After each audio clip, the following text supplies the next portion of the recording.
YouTuber Vaishnavi. ఈ అమ్మాయి పాపం నిన్న భర్త చంపేశాడు. పాపం కుటుంబ సభ్యులు రోధిస్తున్నారు. చూడండి, చిన్న వయసులో ప్రేమ పెళ్ళిళ్ళ వల్ల ఎన్ని అవాంతరాలు వస్తున్నాయో చూడండి. కానీ పిల్లలు మాత్రం చెప్పిన మాట అస్సలు వినరు. మొన్న మోనాలిసా కూడా అంతే, చిన్న వయసులో పెళ్లి చేసుకుంది. గతంలో యూట్యూబర్ కోమలి, ఆ అమ్మాయి కూడా అంతే. చిత్రపురి కాలనీలో ఒక సాఫ్ట్వేర్ ఉద్యోగిని ప్రేమించింది. ఎక్కువగా అతిగా ఆ అబ్బాయిని ప్రేమించడం, ఆ అబ్బాయి ఏమో నేను అసలు ఏమీ ప్రేమించలేదు, ఒక ఫ్రెండ్గానే చూశానని ఆ అబ్బాయి చెప్పడం, ఆ బాధను తట్టుకోలేక ఆ అమ్మాయి కూడా ఇలాగే ప్రాణాలు తీసుకుంది. ఇప్పుడు ఈ వైష్ణవి విషయంలో చూస్తే ఆ అమ్మాయి చూస్తే చిలకలాగా ఉంది, చక్కగా చిన్న వయసు, మరి ప్రేమించి పెళ్లి చేసుకుందని అన్నప్పుడు ఆ భర్త ఎంత బాగా చూడాలి. 15 మంది అన్నలకి ఒక్కతే చెల్లెలంట. ఎంతో గారాభంగా చూస్తున్నాం, మా అందరికీ రాఖీ కట్టేది, మాకు ఒక్క చెల్లెల్ని ఈ దుర్మార్గుడు ఇలా చేశాడు. అబ్బాయి చూస్తే నల్లగా ఉన్నాడు, అందంగా లేడు, మా చెల్లికి సూట్ కాడు అని చెప్పేసి మేము ఎంత వద్దన్నా సరే పురుగుల మందు అది తాగి నేను చచ్చిపోతానని బెదిరించాడు. సరే, ఎవరైతే ఇంట్లో ఇంత ఇష్టపడుతున్నాడు కాబట్టి మా చెల్లిని బాగా చూసుకుంటాడని మేమే పెళ్లి చేసాము. ఇంట్లో తల్లిదండ్రులకు అస్సలు ఇష్టం లేదు, వాళ్ళు రానివ్వలేదు, తీసుకొచ్చి మా ఇంటి దగ్గరలోనే పెట్టుకున్నాము. మా పిన్ని కూడా వీళ్ళ కోసమని ఇల్లు కట్టిద్దామని చెప్పేసి 12 లక్షలు పెట్టి భూమి కూడా కొనింది, దానికి ఇల్లు కడదామని ముగ్గు అది కూడా పోసామని చెప్పి ఆ అమ్మాయి అన్నలు చెప్తున్నారు. అన్నలు చెప్పే మాట ఏంటంటే, అసలు మొదట్లోనే మాకు ఇష్టం లేదు, ఎందుకంటే ఈడు జోడు కూడా అంత సూట్ అవ్వలేదు కదా, మంచి సంబంధం చూసి చేద్దామని అనుకున్నాము. అయినా ఆ పిల్ల చిన్నపిల్ల అయితే, వీడు ఏంటంటే గవర్నమెంట్ ఉద్యోగం కదా అని ఆలోచించాము. సరే, ఉద్యోగం బాగుంది, హాస్పిటల్లో పనిచేస్తున్నాడు, ఇంకా వీళ్ళిద్దరు భవిష్యత్తు బాగుంటుందిలే, తల్లిదండ్రులు ఏముందిలే, ఎప్పటికప్పుడు మాట్లాడతారులే అని అనుకున్నాం. కానీ దుర్మార్గుడు ఇలా చేస్తాడని మేము అస్సలు ఊహించలేదని చెప్తున్నారు. పెళ్ళయింది 8 నెలలు, 5 నెలల గర్భవతి, ఆ అమ్మాయి జీవితం సంవత్సరం కాకుండానే ముగించేశాడు. చిన్నపిల్లని ఏదన్నా చేశారనంటే ఎన్కౌంటర్ చేసి శుభ్రంగా వాడిని అక్కడ ఖతం చేసేస్తున్నారు. జైలు గుమ్మం ఎక్కేదాకా కూడా ఉంచట్లేదు. కానీ ఇలా చేసేవాళ్ళు మాత్రం ఎలాంటి శిక్షలు పడట్లేదని అడుగుతున్నారు. చూడండి, వాటి రూల్స్ వాటికుంటాయి, వీటి రూల్స్ వీటికుంటాయి. ఎందుకంటే వీళ్ళు ఇష్టపూర్వకంగా పెళ్లి చేసుకున్నారు, ప్రేమించి చేసుకున్నారు. ఇది వీళ్ళిద్దరి మధ్యన తగాదా కాబట్టి అసలు కూడా ఏమీ చేయలేకపోతున్నారు. పోలీసులు చెప్పే మాట ఏంటంటే, వీళ్ళకి పడాల్సిన శిక్షలన్నీ మేము వేస్తాము, ఆ అబ్బాయి చేసింది చాలా తప్పే, అంతేగాని మా రూల్స్ దాటి మేము ఏమీ చేయలేం కదా అని పోలీసులు చెప్తున్నారు. ఏది ఏమైనా కానండి, చిన్న వయసులో ఈ సోషల్ మీడియాలోకి రావడం, ఎవరే మెసేజ్ పెట్టినా వాటికి రిప్లైలు ఇచ్చేస్తూ ఉంటారు, వాళ్ళతో మాట్లాడేస్తూ ఉంటారు, ఏవేవో చేసేస్తూ ఉంటారు. కానీ ఆ వయసులో పాపం మా పిల్లలకి తెలియదు.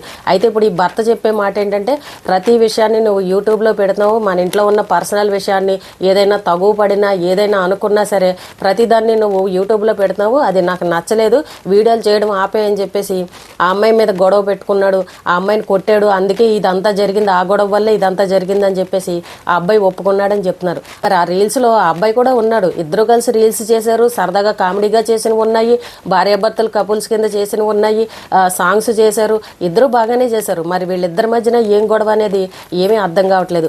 అమ్మాయి కుటుంబ సభ్యులు చెప్పేది ఏంటంటే, ఇన్ని రోజులు బాగానే ఉన్నాడు, మొన్న శనివారం రోజున వాళ్ళ ఇంటికి వెళ్ళాడు, అక్కడ మొత్తానికి ఏదో గొడవ జరిగింది, వాళ్ళ అమ్మ వాళ్ళు ఆ పిల్లని వదిలేయమని ఏదో ఒకటి చెప్పారు, ఆస్తి ఇవ్వనని చెప్పారు, అందుకే వీడు వాళ్ళ అమ్మ వాళ్ళు చెప్పిన మాట విన్నాడు, విని కావాలనే ఇదంతా చేశాడు, కావాలనే గొడవ పెట్టుకున్నాడు. ఆ అమ్మాయి రీల్స్ చేస్తుందని ఇన్ని రోజులు వాడికి తెలీదా, వాడు రీల్స్లో లేడా, కావాలని వాళ్ళ ఇంట్లో వాళ్ళు ఎక్కిచ్చే ఈ అబ్బాయి చేత ఇలా చేయించారని చెప్పేసి అమ్మాయి కుటుంబ సభ్యులు చెప్తున్నారు. మనం ఎటు తిరిగి ఎటు చూసినా సరే ఈ ప్రేమ వివాహాలు మాత్రం ఈ రకంగా ఫెయిల్ అవుతున్నాయి. ఇప్పుడు చూడండి, కొంతమంది పిల్లలు 30 ఏళ్ళు వచ్చినా సరే, బాబోయ్ పెళ్ళొద్దు బాబోయ్, ఈ జీవితమే బెటర్ అని చాలా మంది పిల్లలు అంటున్నారు ఈ రోజుల్లో. కానీ ఈ 19 ఏళ్ళు 18 ఏళ్ళు పిల్లలు మాత్రం పెళ్లికి ఆరాట పడిపోతున్నారు. అసలు వాళ్ళకి ఏమీ తెలీదు, అయ్యో మన భవిష్యత్తు ఏంటి, లైఫ్లో కొంచెం బాగా చదువుకుందాం, మంచి ఉద్యోగం తెచ్చుకుందాం, కొంత డబ్బుని సంపాదించుకుందాం, అప్పుడు జీవితం అంటే ఏంటో మనకు అర్థమవుతుంది, అప్పుడు ఎవరిని చేసుకోవాలన్న ఆలోచించి అప్పుడు పెళ్లి చేసుకుందాం అన్న ఆలోచన ఈ పిల్లలకు ఉండట్లేదు.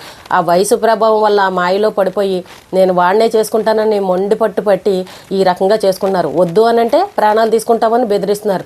సరే పోనీలే, బాగా ఇష్టపడుతున్నారు, కలిసి ఉంటారులే అని తల్లిదండ్రులు ఒప్పుకొని పెళ్లిళ్ళు చేస్తుంటే ఈ రకంగా సంవత్సరం కూడా అవ్వకుండా కొట్టుకుని ఎవరో ఒకళ్ళు ప్రాణాలు తీసుకోవడం ఇలాంటివి చేసుకుంటున్నారు. ఆ ఇంటికి ఒక్కతే ఆడపిల్ల, కూతురుని పోగొట్టుకుని ఆ తల్లి ఏ రకంగా ఏడుస్తుంది, ఈ అబ్బాయి చచ్చిపోతానంటేనే కదా ఆ తల్లిదండ్రులు చేశారు. మరి ఆ విషయాన్ని గుర్తుపెట్టుకోకుండా ఆ అమ్మాయి ప్రాణాలు తీయడం, ఉట్టి వీడియోల కోసం ఎందుకండి గొడవ. ఇప్పుడు సోషల్ మీడియాలో ఉంటే తప్ప అదేమన్నా? ఇప్పుడు ఎంతోమంది సోషల్ మీడియాలో వీడియోలు పెట్టుకుంటూ యూట్యూబ్ నడిపించుకుంటూ ఎంతోమంది ఉన్నారు, అదేమి పెద్ద తప్పు విషయం కాదు. మరి ఈ అబ్బాయి ఇన్ని రోజులు వీడియోల్లో కనిపించి చక్కగా యాక్టింగ్లు చేసి ఇప్పుడు నువ్వు వీడియోలు పెట్టొద్దానని ఏ రకంగా మాట్లాడతాడు? ఇప్పుడు ఇంతమంది ఫాలోవర్స్ ఉన్నారని అంటే, అక్క ఏమైంది, అక్క ఎందుకు వీడియోలు పెట్టలేదని ఆ అమ్మాయిని ఫాలో అయ్యే వాళ్ళు కూడా అమ్మాయిని అడుగుతారు. మరి ఆ అమ్మాయి కూడా ఎప్పటికప్పుడు ఏదో ఒకటి వీడియోలు పెట్టాలి కదా. అదే విషయాన్ని ఆ అమ్మాయి షేర్ చేసుకుంటూ ఉంది, అది భర్తకి ఇష్టం లేదు, నువ్వు ప్రతిదీ పెడుతున్నావని ఆ అమ్మాయిని తిడుతున్నాడు. లాస్ట్ వీడియో కూడా చూసాం మనం, నాకు హెల్త్ బాగోలేదు ఫ్రెండ్స్, అర్థం చేసుకోండి, నాకు బాగా జలుబు చేసింది, కొంచెం ఏదేదోలాగా ఉంది, హాస్పిటల్కి వెళ్ళాను, స్కానింగ్ స్కానింగ్లు అవి తీశారు, టెస్టులు చేశారు, రిపోర్ట్లు అయితే వచ్చాయి. ఈ విషయం ఏంటనేది నేను మీకు రేపు చెప్తానని చెప్పేసి ఈ రకంగా లాస్ట్ వీడియో అయితే చేసింది. పుట్టింటి వాళ్ళకి దగ్గరగా ఉండి చక్కగా పుట్టింటి వాళ్ళతో ఉండి ఆ అబ్బాయి పెళ్లి చేసుకున్న తర్వాత కూడా చాలా రోజులు అత్తగారింట్లోనే ఉన్నారంట. ఇంట్లో వాళ్ళు గెంటేస్తాయి. ఇంతమంది బలగం ఈ అమ్మాయి తరపున ఉన్నప్పుడు చక్కగా ఎంత చక్కగా ఉండాలండి. ఈ మధ్యకాలంలో ఇలాంటివి ఆడవాళ్ళ మీద ఎన్ని జరిగాయండి. రోజుకొకటి రోజుకు రెండు ఎక్కడో చోట చూస్తూనే ఉన్నాం. అంటే ఏంటంటే శిక్షలు ఏమీ కఠినంగా లేవు. ఇది జైలుకి వెళ్తాడు, వెళ్ళాక 14 ఏళ్ళలో ఎంతో శిక్ష వేస్తారు. ఒక 5 ఏళ్ళు ఉన్న తర్వాత ఏంటంటే మళ్ళీ బెయిల్కి పెట్టుకోవడం, ఈ అబ్బాయి చక్కగా క్రమశిక్షణగా ఉన్నాడని ఏదో ఒక కారణం చెప్పి బెయిల్ వచ్చేలాగా చేసుకుంటారు, మెల్లగా బయటకు వచ్చేస్తారు. అక్కడతోటి ఆ కేసులు క్లోజ్ అయిపోతాయి. ఇప్పటి వరకు ఇంతమంది ఆడవాళ్ళ మీద ఇన్ని జరిగాయి. ఎవరికన్నా ఉరిశిక్ష అనేది పడిందా? వెళ్తున్నారు, మళ్ళీ ఎప్పుడు తిరిగి వస్తున్నారో ఎవరికీ తెలియట్లేదు. ఇక్కడ నుండి జైలు గుమ్మం ఎక్కుతున్నారు. ఆ లోపల ఏం జరిగిందో ఎవరికీ తెలియదు. అసలు అలాంటివి కూడా జనాలకు చూపించాలి. బాబు మీరు ఇలాంటి తప్పులు చేశారని అంటే జైల్లో ఇలాంటి శిక్షలు పడతాయి, జాగ్రత్తగా ఉండండి, ఆడవాళ్ళని ఏం చేయకుండా అని అక్కడ ఏం జరుగుతుందో ప్రతిదీ కూడా ఇక్కడ బయట వాళ్ళకి చూపెడితే అప్పుడు కొంచెం జనాల్లో భయం ఉంటుంది. అందరికీ ఏంటంటే ఈ చీమని చంపినట్టు, ఓ దోమని చంపినట్టు మనిషి ప్రాణాలను ఈజీగా తీసేస్తున్నారు. ఒక బంగారం కోసమైనా సరే ముందు ప్రాణాలు తీసేస్తున్నారు. భార్య ఏదైనా తగువ పెట్టుకుందనంటే ముందు ప్రాణాలు తీసేయడమే. అంటే తర్వాత మన లైఫ్ ఏంటనేది ఆలోచన లేదు. అంటే వీళ్ళలో ఏం ఆలోచన అంటే వెళ్తావు ఏముంది, మళ్ళీ కొన్ని రోజుల తర్వాత బయటకు వచ్చేస్తాం, మనం హ్యాపీగా ఉండొచ్చు. దీన్ని వదిలించుకోవాలని అంటే ఒక 5 ఏళ్ళు కష్టపడ్డామని అంటే దీని స్టోరీ అక్కడతోటి ముగిసిపోతుందని ఈ రకంగా చేసేవాళ్ళు కూడా ఉన్నారు. ఇలాంటి వాళ్ళకి కఠినమైన శిక్షలు ఉంటే అప్పుడు జనాల్లో భయం అనేది ఉంటుంది.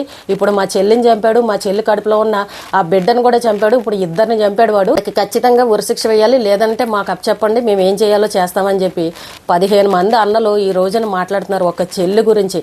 మరి అంత బలగం ఆ అమ్మాయి తరపున ఉంది అని అంటే మరి అబ్బాయి అమ్మాయిని ఎంత ప్రేమగా చూసుకోవాలి. నువ్వే కావాలి, నువ్వు లేకపోతే చచ్చిపోతానని అని ఈ కుటుంబ సభ్యుల దగ్గరికి వచ్చి ఏడ్చి ఇష్టపడి పెళ్లి చేసుకుని ఈ రోజున ఆ అమ్మాయి ప్రాణాలు తీశాడు. ఏంటో యూట్యూబ్లో వీడియోలు చేసేదని అదొక పెద్ద విషయమా అండి? అలా అబ్బాయికి ఇష్టం లేదనుకోండి, మెల్లగా ప్రేమగా చెప్పుకోవాలి. చెప్పుకుంటే ఎవరైనా వింటారు.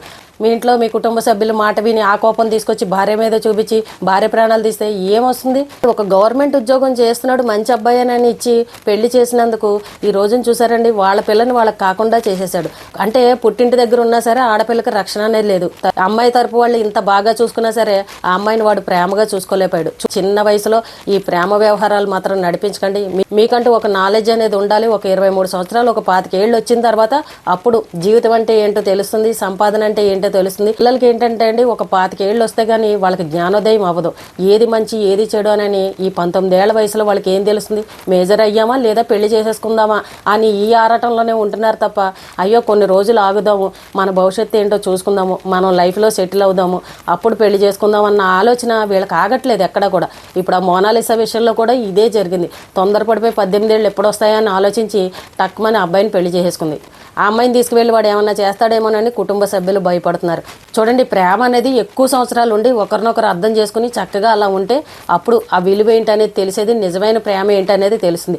నిన్న ప్రేమించుకుంటున్నారు, ఈ రోజున పెళ్లి చేసుకుంటున్నారు, రేపు విడిపోతున్నారు. లేదనంటే ఒకరినొకరు వేసేసుకోవడం. ఇది జరుగుతున్న స్టోరీలు.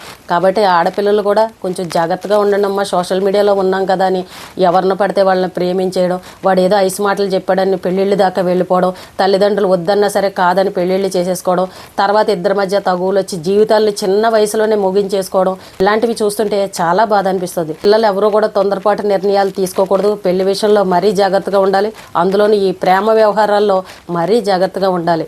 ఈ రోజుకి ఇదేనండి. రేపు మళ్ళీ ఒక మంచి విషయంతో మళ్ళీ కలుద్దాం.